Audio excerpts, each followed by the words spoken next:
The biggest thing is just realizing that diversity and inclusion is extremely important.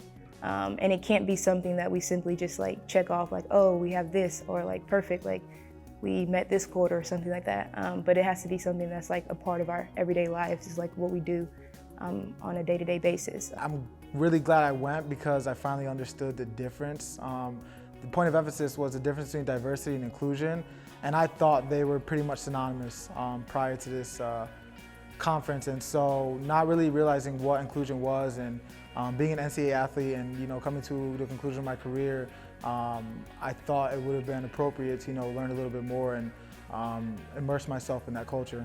Definitely like the breakaways, hearing from different student athletes. It was good to be in an environment where like we weren't talking simply just like basketball or like baseball or rugby or like specific sports, but just like gaining knowledge on like different things and speaking to athletes that may have went through different challenges, and then learning from their experience and ways that I can implement certain things within our campus. Chris Norton, who was like our closing speaker, he was a guy that was paralyzed while playing football and paralyzed from the neck down. He talked about one of his main points was stand up, and it's basically talking about how you have to stand up for what you believe in, for what is right, although it may be uncomfortable. You might be in a tough situation, but if you really want it and if you really believe in it, you have to push past those things and do what you think is important and what is right. I think that was the biggest takeaway for me, is promoting safe spaces and being able to allow those people to be themselves, not really be afraid of who they are, and accept them for who they are, and as their teammates, treat them no differently than you would treat your other teammates. But that goes, that spreads far beyond athletics, I would feel like. That's one thing I pretty much took away from this as well. Yeah, like I said, I had no idea what to expect. Didn't know what we were gonna do or what we were gonna learn or anything. And then going there, I was just like, wow, this is like way better than I expected.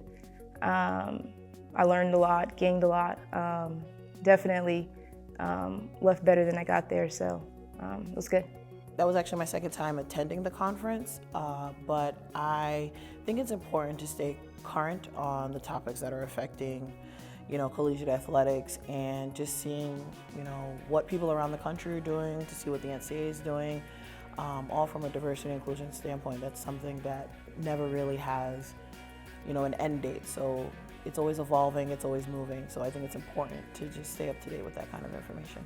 To be in the position that I am now, where I can take my own personal passions for, being around student athletes and helping student athletes and guiding student athletes, and being in a position where I can encourage and empower them to transform their own passions. It doesn't necessarily have to be about athletics, but realizing that through athletics they can touch more and do more. And there was a section where these student athletes were just so passionate about what they were doing, and some of their topics that they're working with affect athletics and some of them don't. And so I just think that no matter what you do, no matter where you go, no matter what phase in your life, if you can find a way to turn whatever you're passionate about into a lifelong career or something that you can stay connected to, you'll always be happy in the end.